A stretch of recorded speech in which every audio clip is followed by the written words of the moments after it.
Hi. രാവിലെ 7 മണിയല്ല 20 അപ്പോൾ നമ്മൾ ഇന്ന് രാവിലെ തൃപ്പൂണിത്തുറയുള്ള താലൂക്ക് ഹോസ്പിറ്റലിൽ പോവാണ് മെഡിക്കൽ സർട്ടിഫിക്കറ്റ് എടുക്കാൻ വേണ്ടിയിട്ട്. മെഡിക്കൽ സർട്ടിഫിക്കറ്റ് എടുക്കാൻ വേണ്ടിയിട്ടല്ല, അതിൻ്റെ ഒരു പ്രൊസീജിയറിന് വേണ്ടിയിട്ട് കണ്ണ് ടെസ്റ്റ് ചെയ്യാൻ വേണ്ടി പോവാം.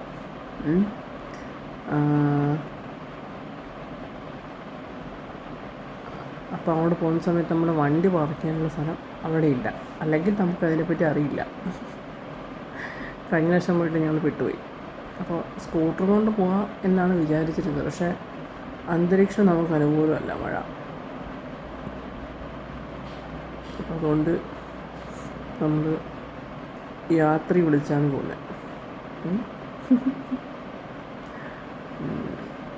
അമ്മ ഒരുങ്ങാൻ പോയി. അമ്മ ഒരുങ്ങി വന്നപ്പോൾ നമുക്ക് പോവാം, വണ്ടിയൊക്കെ വന്നിട്ട്. എന്തേ, ഞാനൊരു വണ്ടി ബുക്ക് ചെയ്തു. സെബാസ്റ്റ്യൻ എന്ന് കണ്ടാണ് ആളുടെ പേര് കാണിച്ചേ. പുള്ളിക്കാരൻ എന്ത് ചെയ്തു, നൈസായിട്ട് ക്യാൻസൽ അടിച്ചു. വീണ്ടും ഒരെണ്ണം ബുക്ക് ചെയ്തപ്പോൾ അൽത്താഫ് എന്ന് പറഞ്ഞ ഒരാൾ അതും ക്യാൻസൽ ചെയ്തു.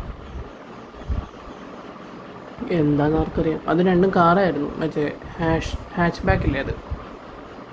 ഇപ്പോൾ ഓട്ടോറിക്ഷയ്ക്ക് ബുക്ക് ചെയ്തിട്ടുണ്ട്, നോക്കാം എന്താല്ലേ, എന്താണെന്ന് ആർക്കറിയാം. നമുക്ക് ഇവിടെ ശരിക്കും പിന്നെ ഗവൺമെന്റ് ഹോസ്പിറ്റലാണ് പോകുന്നത്. ഗവൺമെന്റ് താലൂക്ക് മറ്റേ പ്രൈവറ്റ് ബസ് സ്റ്റാൻഡ് അവിടെ ഉള്ളൂ അല്ലേ?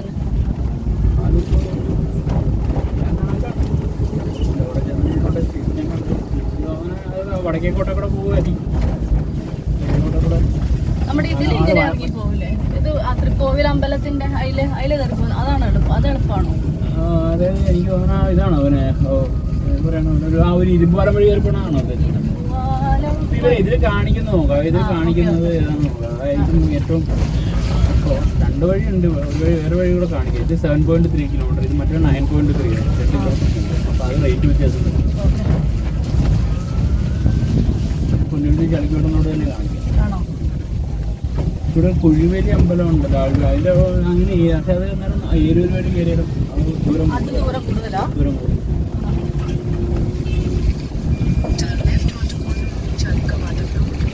ഹോസ്പിറ്റലിൽ നിന്നപ്പോഴത്തേക്ക് എന്ത് വലിയ ക്യൂ ആണെന്ന് നോക്കി.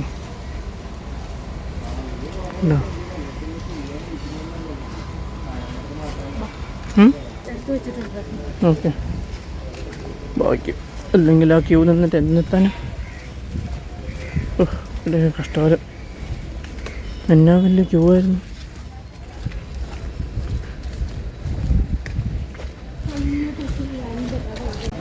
ഇവിടെ വന്നപ്പോൾ ഇവിടെയും ക്യൂ ആണ്.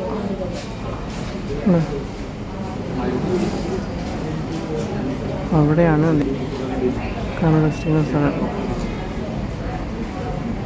അതെ, അതേ തോന്നുന്നു.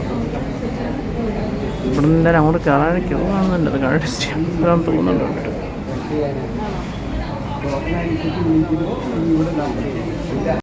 ശരിക്കും ബോർഡർ ഉള്ളത് 17-ാം തീയതി എങ്ങാണ്ടാ. ഇന്ന് ബോർഡുണ്ട്, നമുക്ക് വരേണ്ടത് 17-ാം തീയതി. ബോർഡുണ്ടെന്ന് തോന്നുന്നു. ബോർഡാണോ നോക്കിയെന്ന് അറിയില്ല. ഒരു ഡോക്ടറാണ് നോക്കിയത്. എന്തായാലും ഇപ്പോൾ ഇവിടെ ഓഫീസിൽ വെയിറ്റ് ചെയ്യാം. എന്തൊരു മഴയാണെന്നറിയോ, ഷീറ്റിൽ വീഴുന്നതിൻ്റെ ഒച്ചയാണ്. എൻ്റെ സൗണ്ട് കേൾക്കുന്നുണ്ടോയെന്നൊന്നും എനിക്കറിയത്തില്ല. അങ്ങനെ നമ്മളെല്ലാം അങ്ങനെ തിരിച്ചു പോവുക. നമ്മൾ യൂബർ ബുക്ക് ചെയ്തിട്ട് പോവാണ്. യൂബർ വണ്ടി ഗ്യാസ് ഫില്ല് ചെയ്തുകൊണ്ടിരിക്കുന്നു. ഇടക്കാലത്ത് പറഞ്ഞ് ഗ്യാസാണ് വലിയ ലാഭമെന്നൊക്കെ പറഞ്ഞിട്ട്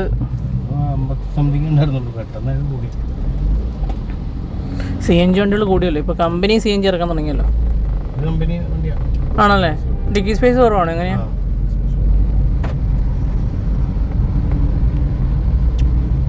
ഡീസലിന് വലിയ വ്യത്യാസമില്ലല്ലോ അല്ലേ? ഡീസൽ വണ്ടികളൊന്നും നിന്നല്ല. ആ നിന്നു പറഞ്ഞ് ശരിക്കും നിന്നല്ലേ?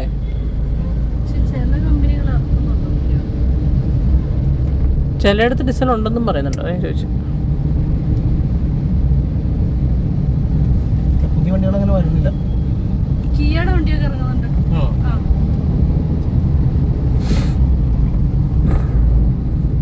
പതിയെ സ്റ്റോപ്പ് ആവുമായിരിക്കും.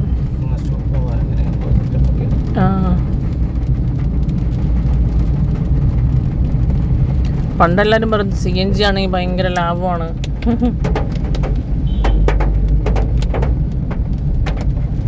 അങ്ങനെയാണല്ലോ എല്ലാവരും CNGയിലോട്ട് കൺവേർട്ട് ആയിക്കൊണ്ടിരുന്നത് ഇടയ്ക്ക്.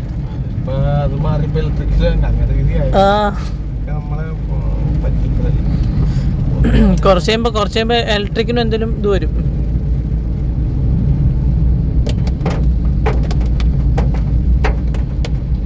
CNGയുടെ ഞാൻ നോക്കിയിട്ട് എന്ന് വെച്ചാൽ നമുക്ക് ഇതിന് പെട്രോൾ അടിക്കണം, സ്റ്റാർട്ടിങ് പെട്രോളിലാണ്.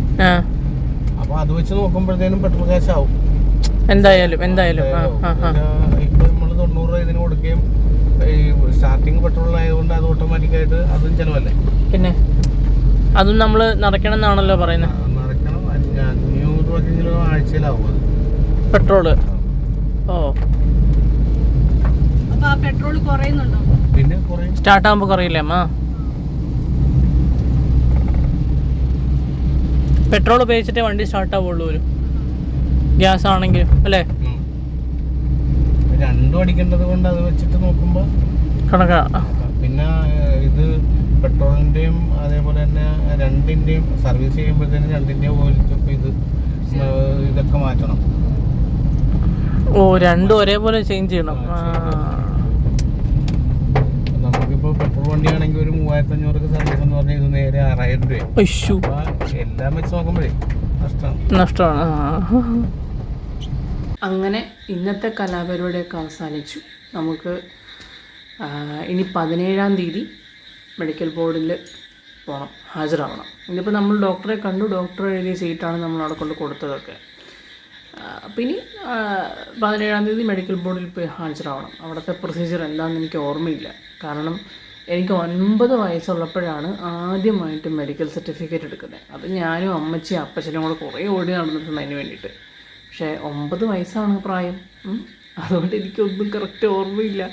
എവിടേക്കോ പോയതും ആരൊക്കെയോ കണ്ടതൊക്കെ അവ്യക്തമായിട്ടുള്ളൊരു ഓർമ്മ മാത്രമേ ഉള്ളൂ. അപ്പോൾ അതുകൊണ്ട് ഞാൻ മെഡിക്കൽ ബോർഡും കൂടെ കഴിഞ്ഞിട്ട് എന്താണെന്നുള്ളത് പറഞ്ഞുതരാം അറിയാത്തവർക്കായിട്ട്. പിന്നെ നമുക്കൊരു ചെറിയ ഫോൾട്ട് പറ്റി, അതും പറയാം. അത് 17-ാം തീയതി വീഡിയോയ്ക്ക് ചെയ്യാം. അതുവരെ വെയിറ്റ് ചെയ്യാം. ഓക്കെ. പിന്നെ ബുക്ക് ചെയ്തപ്പം വന്ന ഓട്ടോറിക്ഷ ഇല്ല. അതെനിക്ക് പരിചയമുള്ള വണ്ടിയാണ്, എനിക്ക് പറയാൻ പറ്റില്ല. ശ്രീരാജേട്ടൻ, ഞങ്ങളിന് മുമ്പ് കോളേജിൽ പോയപ്പോൾ പരിചയപ്പെട്ടതാണ്. അപ്പോൾ ഓക്കെ, നമുക്ക് നാളെ കാണാം. തരാ.